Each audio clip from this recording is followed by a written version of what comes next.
Pollution అన్నారు మీరు. రీసెంట్గా పెద్ద పెద్ద రాజకీయ నాయకులు కూడా కొన్ని హింట్స్ అయితే బయటకు వస్తున్నారు. హైదరాబాద్ రెండో రాజధాని అని చెప్పి కూడా పెద్ద ఎత్తున ప్రజల్లోకి తీసుకుని వెళ్ళే ప్రయత్నం కూడా చేస్తున్నట్టు కూడా కనిపిస్తుంది. ఢిల్లీలో పొల్యూషన్ బాగా పెరిగిపోయింది. ఢిల్లీలో సామాన్యుడు బతికే పరిస్థితి లేదు. సో అంతా పొల్యూట్ అయిపోయింది ఢిల్లీ అంతా. సో దేశం చూపు ఇప్పుడు హైదరాబాద్ వైపు ఉంది, రెండో రాజధాని అని చెప్పి కొంతమంది పెద్దలు చేసిన వ్యాఖ్యలు మీరు చూసుంటారు. సో పేర్లను అయితే ఇక్కడ చెప్పదలుచుకోలేదు. అసలు నిజంగా ఏం జరుగుతుందంటే ఏం చెప్తారు? సో నిజంగానే అలాంటి పరిస్థితులు వచ్చే అవకాశం ఉందంటారా? ఢిల్లీలో ఇప్పుడు ఉన్న వాళ్ళకి నెక్స్ట్ 10 years ప్రాణహాని ఎక్కువ ఉంది. ఎందుకంటే కలుషితం అవుతుంది. ప్రతి Delhi suppose to be capital of India కాబట్టి, అది క్యాపిటల్ కాబట్టి ప్రతి ఒక్కడు అక్కడ ఉండాలనుకుంటాడు. అందుకనే లేటెస్ట్గా ఢిల్లీ గవర్నమెంట్ అనేది ఎలక్ట్రిక్ వెహికల్స్ మీద ఫోకస్ పెట్టింది ఒకటి. రెండోది, ఇలాగే వదిలేస్తే ఢిల్లీ నెక్స్ట్ 10 years ఏం మిగలదు అక్కడ. హైదరాబాద్ అయితే చెరువులు మిగలను అక్కడ కూడా. అందుకనే మీకు చెప్పి అడ్వాన్స్ చెప్పలేదు. మీరు ఏమన్నారు, సెకండ్ క్యాపిటల్ అన్నారు. అంటే ఇది అన్నది స్వయాన రాష్ట్రంలో అత్యంత ముఖ్యమైన నేత.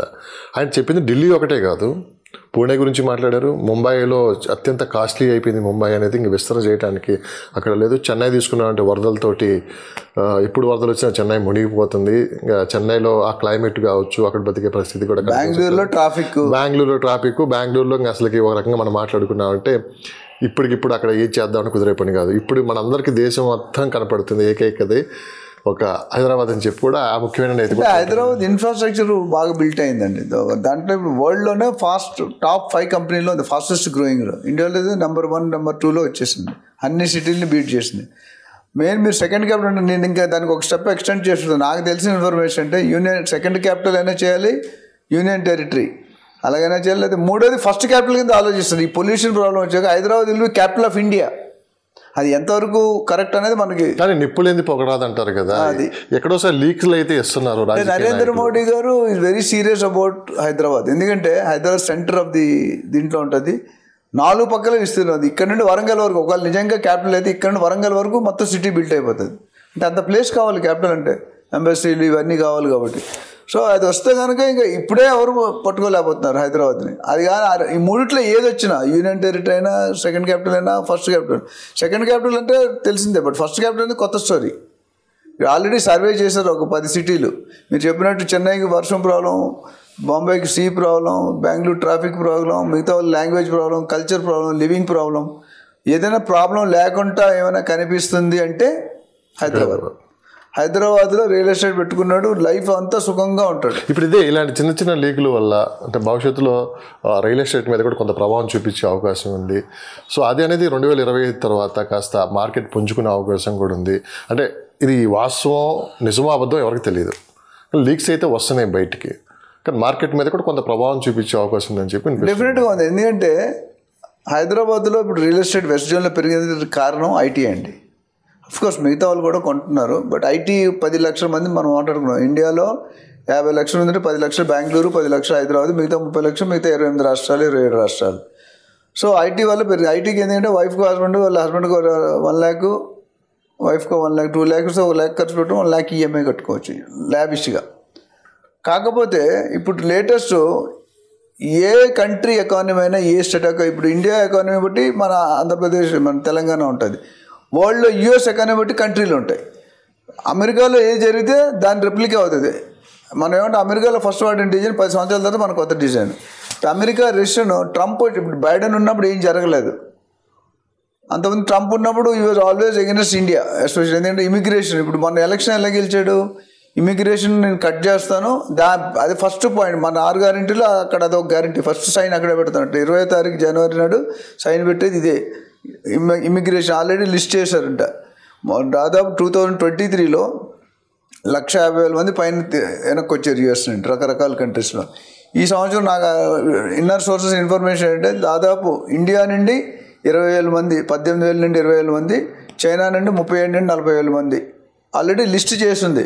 ఆయన ప్రెసిడెంట్ అవగానే వీళ్ళు బ్యాక్ డోర్ పంపించేస్తున్నారు. తర్వాత HB1 వీసా టైట్ చేస్తున్నాడు, లాటరీ సిస్టమ్ మాడిఫై చేస్తున్నాడు, అంటే చైల్డ్ సిటిజన్షిప్ క్యాన్సిల్ చేశాడు. సో ఇవన్నీ మన మీద ఇంపాక్ట్ అవుతుందండి. ఎందుకంటే గ్రోత్ కారిడార్లో ఉన్నాం మనం, వరల్డ్లోనే మంచి పొజిషన్లో ఉన్నాం.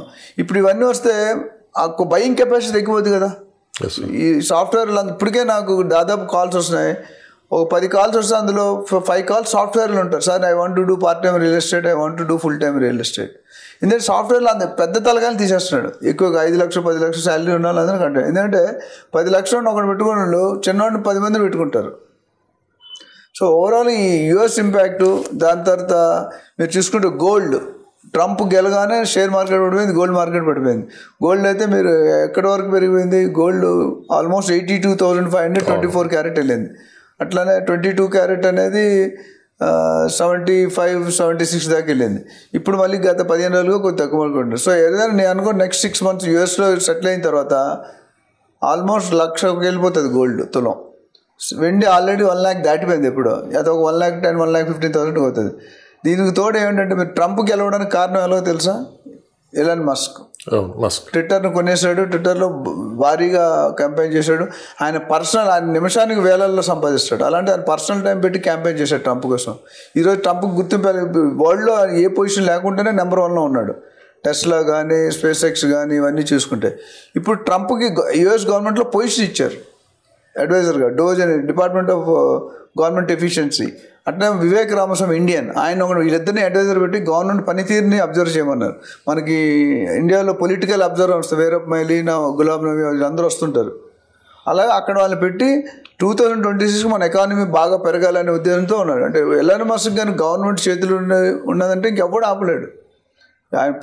ఆయన అక్కడ ఇక్కడ ఇండియాలో అదానీ అంబానీ వీళ్ళు ఎక్కడ కాల్ పెట్టినా మిగతా వాళ్ళందరూ చిన్న వాళ్ళందరూ ఎగిరిపోతారు, షూట్అవుట్ అయిపోతారు. అదానీ అంబానీ అన్నారు మీరు. అంటే రీసెంట్గా ట్రంప్ పెట్టుబడులు కూడా హైదరాబాద్లో పెట్టబోతున్నారు ఆయన గెలిచిన తర్వాత.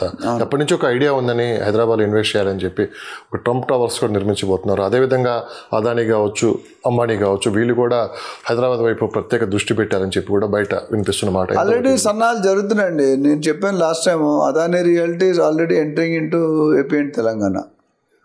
అంబానీ ఆల్రెడీ కొద్దిగా ఉన్నారు, ఇంకా పూర్తి స్థాయిలో వెళ్తారు. అయితే ఇక్కడ యుఎస్ గురించి ప్రస్తావన ఎందుకు తెచ్చానంటే, యుఎస్ క్యాబినెట్లో 65-70% ఇండియన్స్ ఉన్నారంట. ఆడదే శత్రువు అంటారు జనరల్గా. ఇప్పుడు ఇండియన్స్కి మన ఇండియా వాళ్ళే మనం వద్దనుకుంటున్నారు కొత్త వాళ్ళని. ఎందుకంటే వాళ్ళకి పొజిషన్ టఫ్ అయిపోతుంది కాంపిటీషన్. సో అంతకుముందు మీరు చూసుకుంటే అందరికీ గ్రీన్ కార్డు, అక్కడ పుట్టిన పిల్లలకి ఫ్రీ ఉంటాయి, ఎడ్యుకేషన్ కానీ అన్ని చాలా ఫ్రీ, స్కూల్స్ ఇవన్నీ ఫ్రీ ఉంటాయి, మెడికల్. ఇప్పుడు చైల్డ్ వర్క్ తీసేస్తే వాళ్ళు వెనక్కి రావాలి. చిన్నపిల్లలు పుట్టారనుకోండి, ఇప్పుడు పెళ్లి చేసుకొని వెళ్ళాక అక్కడ ఉండలేడు, బికాజ్ పిల్లలు షుడ్ బి సెండ్. ఎలా వెళ్తారు? సో ఆయన చాలా స్ట్రాటజీలు వర్క్ చేస్తున్నాడు. అట్లా ఎవరైనా కంట్రీ కోఆపరేట్ చేయకపోతే వాడి మీద ట్యాక్స్ ఇంపోజ్ చేస్తున్నట్టు, ఇంపోర్ట్స్ అంటే 20%, 25%, వీలైతే 100%, అంటే వాళ్ళని పుల్ చేయడానికి. ఇవన్నీ కూడా ఓవరాల్ ఎకానమీలో ఇండియాలో డెఫినెట్గా పడుతుంది. మొత్తం మీద తీసుకున్నారంటే కొన్ని అపోహాలు, అనుమానాలు అయితే ఉన్నాయి ట్రంప్ రేపు ఎలాంటి నిర్ణయం తీసుకోబోతున్నారు అనేది. కానీ ప్రతి సంవత్సరం ఈ నవంబర్, డిసెంబర్, జనవరి, ఫిబ్రవరి వరకు చాలామంది ఎన్ఆర్ఐలు అయితే ఇండియాకి వస్తుంటారు. వచ్చిన టైం వల్ల మనం గతంలో చాలాసార్లు చూసాము. సో ఎక్కడ ఇన్వెస్ట్ చేయాలి ఏంటి అనేది ఎక్కువ మంది వాళ్ళు ఒక 1 month కేటాయించి, ఎస్పెషల్లీ హైదరాబాద్ మీద ఫోకస్ చేసి వాళ్ళు రియల్ ఎస్టేట్లో ఇన్వెస్ట్ చేస్తూ ఉంటారు. సో ఈసారి ఎన్ఆర్ఐలు చాలామంది ఇప్పటికే ఇండియా రావడం కూడా జరిగింది. సో వాళ్ళ మార్కెట్ ఏమన్నా ఇక్కడ పెరిగిందా, లేకుంటే వాళ్ళు ఎలాంటి ఎంక్వైరీస్ చేస్తున్నారు? డెఫినెట్గా లాస్ట్ 2-3 సంవత్సరాలు చూసి ఈసారి కొద్దిగా అంత ఏం లేదండి. ఎందుకంటే దేర్ అండర్ థ్రెట్, ఎవరికి జాబ్ ఎప్పుడు పోతుందో తెలియదు. They are not very clear. దాని ప్రభావం కొంత పడే అవకాశం డెఫినెట్గా ఉంటుంది. ఎందుకంటే నేను చూసి నాకు కూడా ఎంక్వైరీస్ వస్తున్నాయి, but they are not taking decisions. ఒకప్పుడు డిసెంబర్, జనవరి అంటే పండుగ రియల్ ఎస్టేట్కి. ఎందుకంటే ఎన్ఆర్ఐ సేల్స్ విపరీతంగా, వాళ్ళు వచ్చిందే ప్రాపర్టీ సంవత్సరం అంతా సంపాదించి ఇక్కడ పెట్టుకోవడానికి వస్తారు. కానీ ఈసారి అంత పాజిటివ్గా కొన్ని జీరో అయితే అవుతున్నాయి, బట్ అంత పాజిటివ్ లేదు. అమ్మడం లేదు, కొనడం లేదు. ఎందుకంటే రెండింటికి రైట్ టైం కాదంట. జనరల్గా రియల్ ఎస్టేట్లో ఏదో ఒకటి సాంగ్ ఉంటుంది, buyers market or sellers market. ఇప్పుడు బయర్స్ మొన్నటి వరకు సెల్లర్స్ మార్కెట్ ఉంది, వాళ్ళు ఏది చెప్తే అది కొనేవాళ్ళు. ఇప్పుడు బయర్స్ ఏది చెప్తే సెల్లర్స్ కొంతవరకు వింటున్నారు, కాంప్రమైజ్ అవుతున్నారు, ప్రాఫిట్స్ తగ్గించుకుంటున్నారు. ఇప్పుడు ఒకసారి ఈ యూఎస్ ఎలక్షన్ అయిపోయిన తర్వాత మున్సిపాలిటీ ఎలక్షన్ కూడా మనకు ఉన్నాయి. ఈ రెండు అయిపోయాక డెఫినెట్గా రియల్ ఎస్టేట్ రేట్లు మారితే పుంజుకుంటుంది, అందులో ఎటువంటి డౌట్ లేదు. ఎందుకంటే next 10 years real estate is going to rock in Hyderabad.